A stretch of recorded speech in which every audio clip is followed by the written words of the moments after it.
Tunawasalimuni popote mlipo wapenzi watazamaji wa Kipenge TV. Matumaini yetu mko salama salimini, mnaendelea vizuri kabisa, na hiyo ndiyo suwe yetu, na tunatumia fursa hii kuwakaribisheni kusikiliza awamu ya kwanza ya habari za matukio ya kila siku kwa yale yanayoendelea katika upande wa mashariki wa Jamhuri ya Kidemokrasi ya Kongo, hususan katika jimbo la Kivu Kusini. Na tuanze na kuwajulisha kwamba hiyo jana tarehe 10 Februari mwaka 2026, vyanzo vingi vya habari kutoka maeneo ya Haut Plateau vimeripoti ya kwamba jeshi la taifa FARDC linaisogelea kwa mara nyingine tena kijiji na manispaa ya Minembwe Centre kwa kutokana na maombi ya baadhi ya wakazi wa maeneo hayo waliokuwa wakihofia usalama wao. Kiongozi mmoja wa kiraia wa maeneo hayo alisikika akidai ya kwamba jeshi la taifa pekee ndilo lenye nguvu na uwezo wa kulinda raia kama ipaswavyo. Kwa mujibu wa bwana huyo ambaye jina lake alikutajwa, amesisitiza kuwa waliomba na kusihi makundi yenye kushikilia silaha kuweka chini silaha zao na kujiondoa mahali au nafasi ambazo walikuwa wamewekea ngome zao ili kuwapa nafasi tosha FARDC kutekeleza jukumu lao la kuboresha usalama na kulinda mali ya raia. Vyanzo hivyo vya habari vinaweka wazi ya kwamba baadhi ya vikosi vya jeshi hilo la taifa FARDC tayari vimeshasogea na kuingia katika kijiji cha Kalingi kilichotizamana na manispaa ya Minembwe Centre, huku vyanzo vingi vya habari vya kijeshi navyo vikathibitisha habari hizo na kuongeza ya kwamba katika muktadha wa kusubiria kujikusanya sehemu moja kwa makundi ya wahasi ama cantonnement, jeshi la taifa FARDC linaendelea kujipanga vizuri na kujifunza namna gani wataweza kuendelea kudumisha usalama katika maeneo yote yatakayoachwa na waasi hao, hususan wakaaji wa eneo la Minembwe ambao ni wahanga wa muda mrefu sasa kwa kuishi katika shinikizo na utawala wa makundi yenye kushikilia silaha ambayo hujifanya kuwatetea na kuwakingia kifua raia bila idhini yao, na tena kinyume cha sheria na kinyume cha mamlaka ya serikali. Kijiji hicho cha Kalingi kinapatikana katika wilaya ya Mwenga ndani ya sekta ya Itombwe katika nyanda za Haut Plateau katika jimbo la Kivu ya Kusini, na nafasi yake ya kijiografia kama inavyoonyeshwa na vyanzo mbalimbali vya ramani inaifanya kuwa katikati ya eneo la milima lenye umuhimu wa kimkakati. Kwa nini Kalingi ina umuhimu wa kimkakati? Ni kwa sababu tu ipo kwenye nafasi ya juu kwenye miinuko ya safu ya milima mirefu ya sekta ya Itombwe.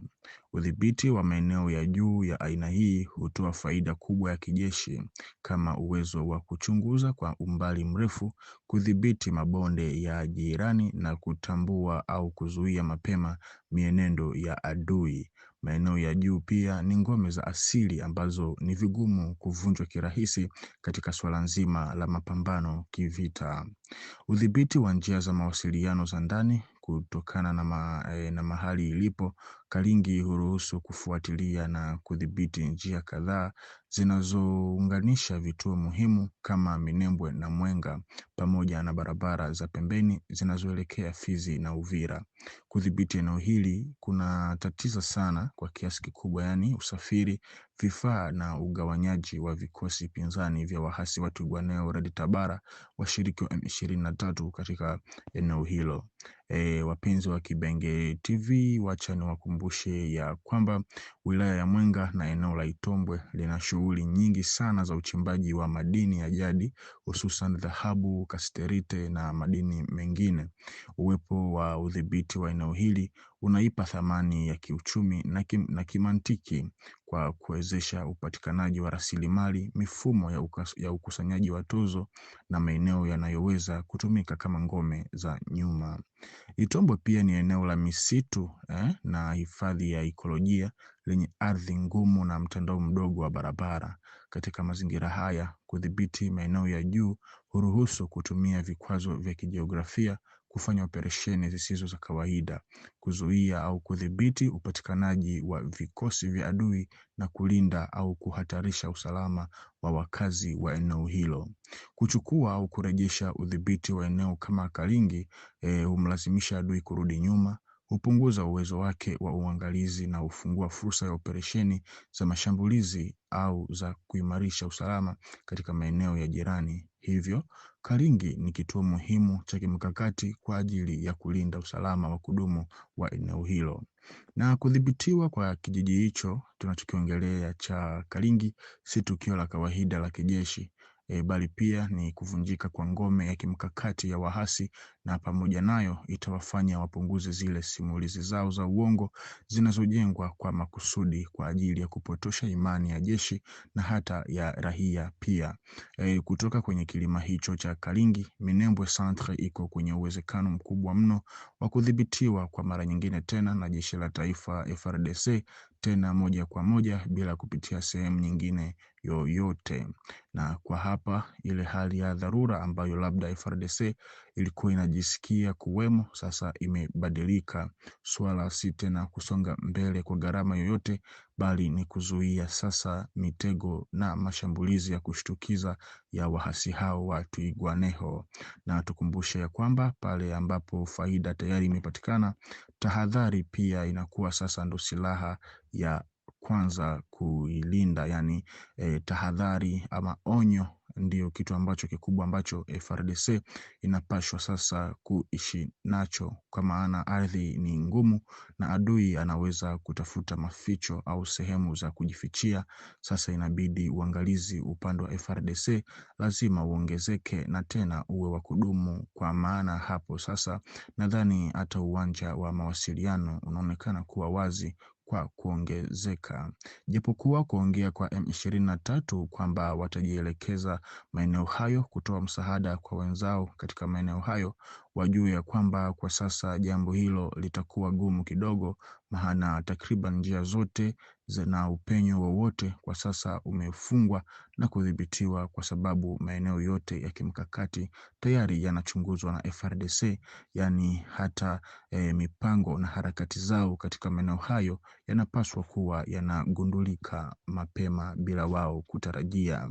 Na taarifa zingine tulizonazo, baada ya jeshi la Rwanda RDF kuingiza zaidi ya makomando 7,000 katika vikosi vyao vya M23, inasemekana kuwa kuna uwezekano mkubwa kwa wahuni hao kujaribu tena kufanya mashambulizi kwenye axe ya Uvira katika bonde la Ruzizi, na mpango wao huo ni ndani ya wiki hii kama fununu nyingi zinavyoelezea. Hali ya tahadhari inahitajika kuanzia sasa hadi siku ya Jumamosi, na inapendekezwa kuimarisha ufuatiliaji wa anga katika njia zote zinazoelekea mjini Uvira.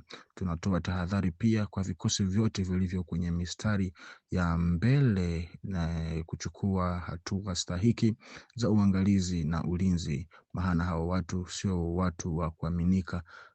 Maana japokuwa watasaini kusitisha kwa mapigano, lakini wao huchukulia jambo hilo kama fursa ya kujipanga tena vizuri kijeshi, ili waendelee kufungua baadhi ya njia ambazo hapo awali zilikuwa ngumu kwao wao kupitia.